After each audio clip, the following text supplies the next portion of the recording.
Hi, this is Mike from Mike's Unboxing Reviews and How To, and on today's video I'm going to show you how to perform a USB BIOS flashback on this motherboard here. So this is the Gigabyte B550 Eagle Wi-Fi 6. Now this board has been out for a little while, but as we all know, and potentially obviously depending when you're watching this, AM4 is making a comeback, as is the older DDR4, because, well, RAM prices are crazy at the moment. So if you're looking at building yourself a modest system for gaming, and you don't mind going back a generation, then these boards are going to be fantastic. Obviously, if you're picking one up, there's a strong chance that the BIOS on the board might be an older stock item, so you might want to do a BIOS flash just to make sure that it supports your processor, especially if you're going to be using like a 5700X3D, if you pick up a cheap one from AliExpress, etc. I'm not going to dwell too much on that, but obviously this video is designed to show you how to use the USB flashback. Now, you don't have to use the USB flashback method using the button on the back. You can, if your system actually works, it posts and you can see the BIOS screen on your monitor, then you can just use the BIOS flash method, which is built into the BIOS. But if you've got a newer processor which isn't supported directly by your motherboard, or you just want to make sure that you have the latest BIOS before you start your build, then this video is going to be absolutely perfect for you. Now, some of the things you're going to need, obviously you're going to need the motherboard itself. That is pretty self-explanatory. Ideally something to mount it on. So if you haven't got this pre-built into a system already, you can, of course, if you want to, flash the BIOS with the system completely built. That isn't a problem until it becomes a problem, i.e. if you've installed something which doesn't work, there's some compatibility issue, or you've just done something wrong.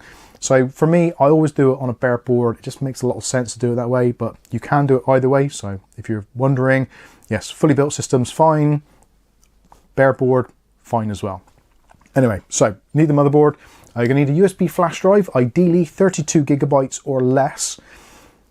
This is because it needs to be formatted in the FAT32 file system. Drives bigger than that, especially if you're using Windows, won't support FAT32 if they're larger. So yeah, just to get out of the way, we have done a separate video on how to create a smaller FAT32 file partition on a larger drive. If that's of interest to you, check out the video description. It'll be linked in there and you can see how that is done. So if you've only got like a 64 or 128 gig drive and you want to create a smaller partition, you can try it. It doesn't always work perfectly. And as well, drive wise, there's lots of different drives. Some work, some don't. Some of these boards can be a little bit fussy. So again, if you want to get one which is very compatible, these are great. This is the SanDisk Flare 32 gigabyte. We generally link these in all the videos anyway. So yeah, you can pick these up pretty cost effectively. So that's great. Also, you need a power supply. So ATX style power supply. You'll need two types of connections. The 8-pin CPU connection, or EPS connection, should say CPU on it. And also the 24-pin main power connector. Again, if it's a fully built system, you've got everything connected, that's fine as well, as long as you've done everything correctly. So I think that is pretty much it. You'll also need, obviously, a computer to download the BIOS and extract it and all that kind of good stuff. Other things you might want to do is to kind of familiarize yourself with the layout of the board, which is the BIOS flashback port. On this particular board, it's not obvious because you don't have a I/O shield installed. So if you look at the I/O shield, it does state that the BIOS flashback port is the one on the bottom there, next to the BIOS flashback button. So actually on the motherboard, BIOS flashback button is that one there, and the flashback port is the one directly next to it. So when you've got it plugged in, it should look a little something like that. So that's absolutely fine. Yeah, I think that is pretty much it. Now, obviously, we do need to format the drive that you're using, so make sure if you've got any data that you've saved it already. Yeah, I think that's pretty much self-explanatory, but I think that is pretty much it. So let's head to the computer and we'll get the BIOS, format the drive, rename the BIOS, etc. And then we'll come back and we'll perform the flash itself. So here we are on the Gigabyte website for this particular board. There isn't any different revision numbers, so this is absolutely fine. If there are, just look out in the top corner.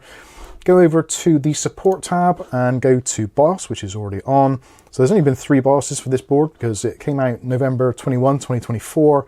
So it's not very old. So latest BIOS is October the 29th, 2025. So we're going to go ahead and download that one. Click on the download section there and we'll save it to the Windows desktop. That's probably the easiest way to do it. It is going to be a zipped file, so we will need to extract it. But first of all, we need to save it. So we'll save that to the desktop. That's done. So we can minimize this. Don't need that anymore. And now we can get our BIOS file. We're going to right click on it and choose extract all. And we'll just choose the default location to extract to. And there we go. So on this particular BIOS version, It's a 16 megabyte file, or 16,384 kilobytes, and there's only one file there, so you don't have to worry about there being other files. That's absolutely fine. So what we need to do is actually rename this file. Now, if you can't see the F3 extension, you may need to go to View and go to Show, and then choose File Name Extensions. Otherwise, you may not be able to see that. But that is great. So now we need to rename this file, and gigabytes are all the same. So just remove all that and type in GIGABYTE.bin, B-I-N.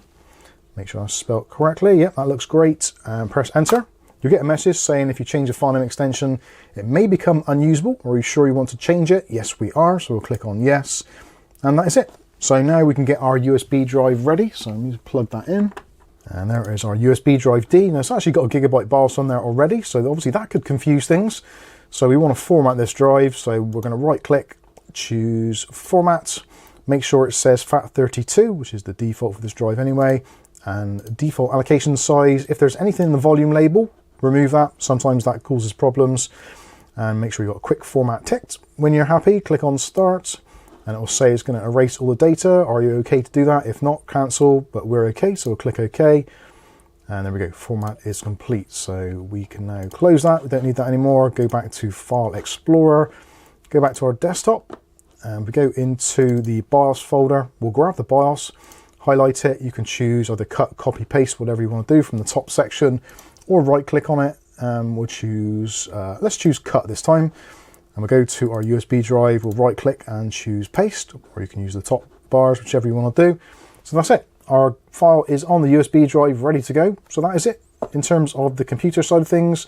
So now we can take the USB stick out of the computer, and we'll head over to our little test bench and get the BIOS flashed.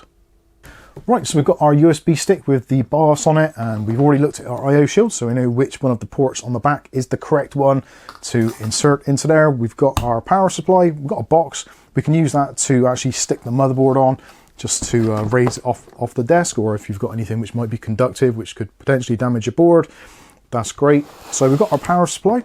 So we want to plug in the two connectors now. So the first one is the 8-pin EPS. So that's the one in the top corner of your motherboard, next to the VRM heat sinks. So we'll just plug that into the board, make sure it clicks into place. That's great. And the other one is the 24-pin main power connector, which is on the other side of the board next to your RAM sticks. So let's go ahead and plug that one in also. Again, make sure it is nice and snugly in there.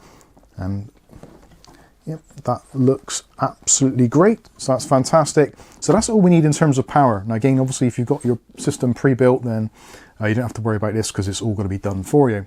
So make sure the power supply is in the off position, and then we can plug in the power cord. So that is pretty much ready to rock and roll. Now we've got our USB stick, so we'll make sure we plug that into the right port. So that is the BIOS flashback button, and then we want the port directly next to it. The blue color coded one, so the bottom blue color coded one. For those of you that are watching in black and white, it's that one there. Sorry. I remember black and white days. There used to be a snooker program. And they said, for those of you watching in black and white, the red is behind the blue. Anyway, so that is pretty much it ready. So let's turn on our power supply. That is now turned on. So now what we need to do is to press and hold the flashback button just for a couple of seconds and wait till we see the BIOS LED flashing. And there we go. So you can just about see that there. If you've got your PC installed, there is actually a little view window just next to it, so you should just about be able to see it flashing through that view hole. So now essentially what we need to do is just to wait and be patient. So in terms of flashing, it should flash a good few times. Change speeds a couple of times when it's either reading or writing the BIOS file. If you've got to this point, you've pressed it and it's flashed maybe once or twice or 6 times or so, that is kind of like a diagnostic D-LED. So if it only flashes a couple of times then stops, it means it cannot read the USB drive, or potentially it cannot read the file on the drive either. So just retrack your steps, make sure that you've done everything correctly. Yeah, that is pretty much it. Obviously, if you're still getting problems, feel free to join us on our Discord and I will try and help you as best I can, or one of the other experts or valued members of our community might be able to jump in and help you. But yeah, looks like it's going. So it's changed speed now, it's flashing a little bit slower. This whole process normally takes somewhere between 5 to 6 minutes, possibly a little bit less, possibly a little bit more. If for some reason the flashing process is gone on for like 10 minutes or more, there's a strong chance that it cannot read the file properly, and you need to kind of retract your steps, as we've already said. So yeah, just be patient, let it do its thing. I'll give you a close-up so you can see what the flashing process looks like, and we'll come back when it's finished.